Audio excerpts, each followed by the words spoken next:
जब भी हम मार्केट में ब्रेकआउट ट्रेड लेने जाते हैं तो कंफ्यूज हो जाते हैं, ये ब्रेकआउट रियल है या फेक। आज के इस वीडियो में हम समझेंगे रियल ब्रेकआउट और फेक ब्रेकआउट में डिफरेंस। किसी भी ट्रेंड लाइन को बनाने के लिए हमें दो एक्सट्रीम लो पॉइंट्स की जरूरत होती है। जो ट्रेंड लाइन स्विंग लोस को जोड़कर बनाई जाती है वो प्राइस का बुल ट्रेंड बताती है, और जो ट्रेंड लाइन स्विंग हाइज को जोड़कर बनाई जाती है वो प्राइस का डाउन ट्रेंड शो करती है। जब हम स्विंग लो को जोड़कर ट्रेंड लाइन बनाते हैं इसका मतलब है कि मार्केट बुलिश है, और जब भी price trend line demand zone के पास आता है बायर्स वहां एक्टिव हो जाते हैं। जब भी प्राइस ट्रेंड लाइन पर डिमांड के पास आए तो हमें बाय करना चाहिए या नहीं, इसे हम वीडियो में देखेंगे और समझेंगे। जब हम स्विंग हाइज को जोड़कर कोई ट्रेंड लाइन ड्रॉ करते हैं तो मार्केट के बेयरिश ट्रेंड को बताता है, और जब भी प्राइस इस ट्रेंड लाइन के पास आता है तो वहां पर सेलर्स एक्टिव हो जाते हैं और ट्रेंड लाइन को ब्रेक करने पर बायर्स एक्टिव हो जाते हैं। लेकिन क्या हमें प्राइस ट्रेंड लाइन के पास आने पर ही बाय सेल करना है? बिल्कुल नहीं, हमें कुछ कंफर्मेशन का वेट करना है। जैसे बुलिश कैंडलस्टिक पैटर्न हो, या कोई एचएनएस पैटर्न हो, या कोई डबल टॉप। प्राइस एक्शन में जब भी मार्केट हायर लोज बनाता है और हायर हाई बनाता है तो इसका मतलब है कि जो प्राइस एक्शन है वो बुल ट्रेंड में है। और जैसे ही मार्केट अपने प्रीवियस हायर लोज को ब्रेक कर देता है तो रिवर्सल ट्रेंड रिवर्सल आ जाता है। इसको हम इस स्ट्रक्चर के माध्यम से समझते हैं। ये स्विंग हाइस के माध्यम से एक ट्रेंड लाइन बनाई गई है जो मार्केट के बियरिश ट्रेंड को बताती है। जैसे ही मार्केट इस ट्रेंड लाइन को ब्रेक करता है तो यहाँ पर बायर्स एक्टिव हो जाएंगे और यहाँ पोजीशन लेने की कोशिश करेंगे। लेकिन हमें वेट करना है कंफर्मेशन के लिए। टेक्निकल का सबसे अच्छा प्रिंसिपल्स है कि मार्केट जब भी अपने सपोर्ट लेवल को रिटेस्ट करने आता है और वापस से अपने हाइज को ब्रेक करता है, ये एक सबसे अच्छा सेटअप माना जाता है। हमें वेट करना है कि प्राइस के ब्रेकआउट के बाद प्राइस वापस से अपने सपोर्ट लेवल को रिटेस्ट करने आए, और जब वापस से वो अपने हाइज को ब्रेक करता है तो हमें यहाँ बाय की पोजीशन ले लेनी है। ये एक परफेक्ट सेटअप है। मार्केट इस ट्रेंड लाइन को ब्रेक करे, हमें पोजीशन नहीं लेनी है।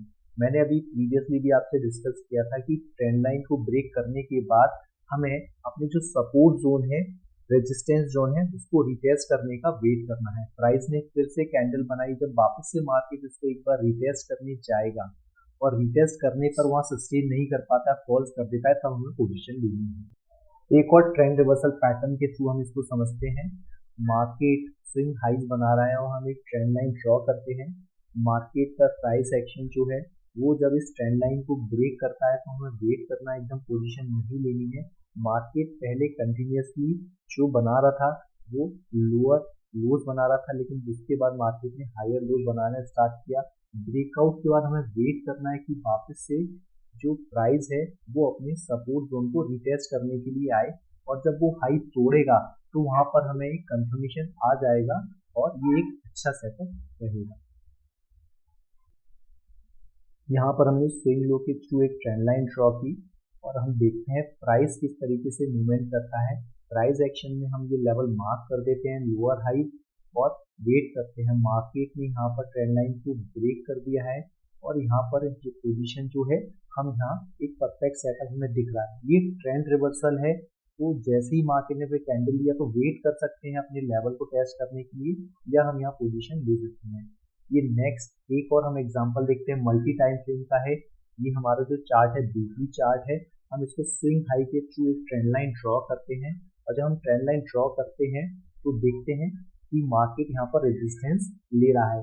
जैसे ही यहाँ ब्रेक कर देता है तो यहाँ पर एक परफेक्ट सेटअप है। अब हम इसको मल्टीपल टाइम फ्रेम के थ्रू समझने का प्रयास करते हैं। लोअर टाइम फ्रेम में हम जाते हैं, इसका डेली चार्ट लगाते हैं, वहां पर हमें चीजें और क्लियर हो जाएगी। ये सपोर्ट जोन था जो नीचे ग्रीन से मार्क किया हुआ है, वहां पर एक बार होल्ड किया हुआ था और इसने एक बार ट्रेंड लाइन को ब्रेक करने की कोशिश भी की थी लेकिन नहीं कर पाया था। फाइनली कंसोलेशन के बाद उसने ट्रेंड लाइन को एक अच्छी क्लोजिंग दी, तो यहाँ पर एक परफेक्ट सेटअप है। जब उसने बड़ी क्लोजिंग दे दी कैंडल की तो वहां हमें समझ में आ रहा है कि बायर्स जो डिमांड है बहुत ज्यादा एक्टिव है।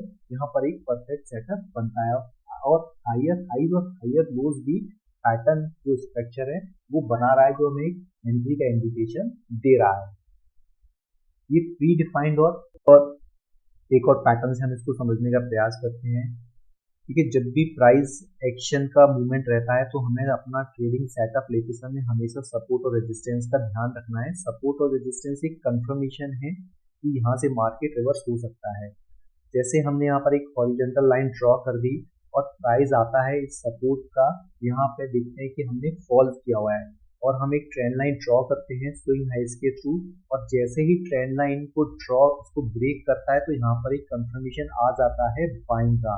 ये कंफर्मेशन इसलिए भी है कि यहाँ पे सपोर्ट लिया है ट्रेंड लाइन का, दूसरा यहाँ पर मल्टीपल टाइम यहाँ से इसने प्राइस को रिजेक्ट किया है, और जिस तरीके से इसने बुलिश कैंडल में जो कैंडल्स हैं बता रहा है कि कितने यहाँ पर ज्यादा बायर्स एक्टिव है वो शो कर रहा है, इस तरीके का ब्रेकआउट दिया है, तो ये कंफर्मेशन ब्रेकआउट है, यहाँ हम पोजीशन ले सकते हैं। इस केसेस में मार्केट अपने सपोर्ट जोन को भी रिटेस्ट करने के लिए नहीं आया। इसको हम एक रेजिस्टेंस के माध्यम से समझते हैं। एक हॉरिजॉन्टल रेजिस्टेंस लेवल है, हमने यहाँ पर लेवल ड्रॉ कर दिया है और हम यहाँ देख रहे हैं कि नीचे से जब हमने स्विंग लोस को मिला के ट्रेंड लाइन ड्रॉ की तो मार्केट ने पहला एक ये रिजेक्शन दिया, ये इंडिकेशन है। वेट करना है ट्रेंड लाइन के ब्रेक होने का, जैसे ही ट्रेंड लाइन ब्रेक करता है हम यहाँ पर एक्टिव हो जाएंगे और यहाँ पोजीशन ले लेंगे। जहाँ पर एक्टिव होने के बाद हम देखते हैं, दोस्तों याद रखना है आपको कि सपोर्ट और रेजिस्टेंस एक माध्यम है कि जो हमें इंडिकेशन देता है कि मार्केट बाय है या सेल है, उसके साथ हमें एक सपोर्टिव फैक्टर चाहिए ही चाहिए। अगर हम इसको देखते हैं तो देखिए यहाँ पर मार्केट ने फॉल्स किया है, एक इंडिकेशन ये है। कंटिन्यूसली कैंडल्स जो ले रहा है वो अपने प्रीवियस लो को ब्रेक नहीं कर रहा है। उसके बाद जब ट्रेंड लाइन का ब्रेकआउट हो जाता है तो मार्केट अपने लेवल को सपोर्ट जोन को वापस से रिटेस्ट करने के लिए आ रहा है। इस तरीके के कंफर्मेशन सेटअप्स आपको कहीं मिलते हैं, वहां आप पोजीशन ले सकते हैं। केवल सपोर्ट और रेजिस्टेंस पे बाय और सेल करना ब्लाइंडली काम करना है कि कंटिन्यूसली स्टॉक में गिरावट आ जाती है। दोस्तों ये था आज का वीडियो, फेक ब्रेकआउट और रियल ब्रेकआउट को कैसे आइडेंटिफाई करें। होपफुली आपको ये वीडियो पसंद आया होगा। अगर आपको ये वीडियो पसंद आया तो लाइक और सब्सक्राइब करना ना भूलें। मिलते हैं अगले किसी इंटरेस्टिंग वीडियो में, तब तक के लिए गुड बाय।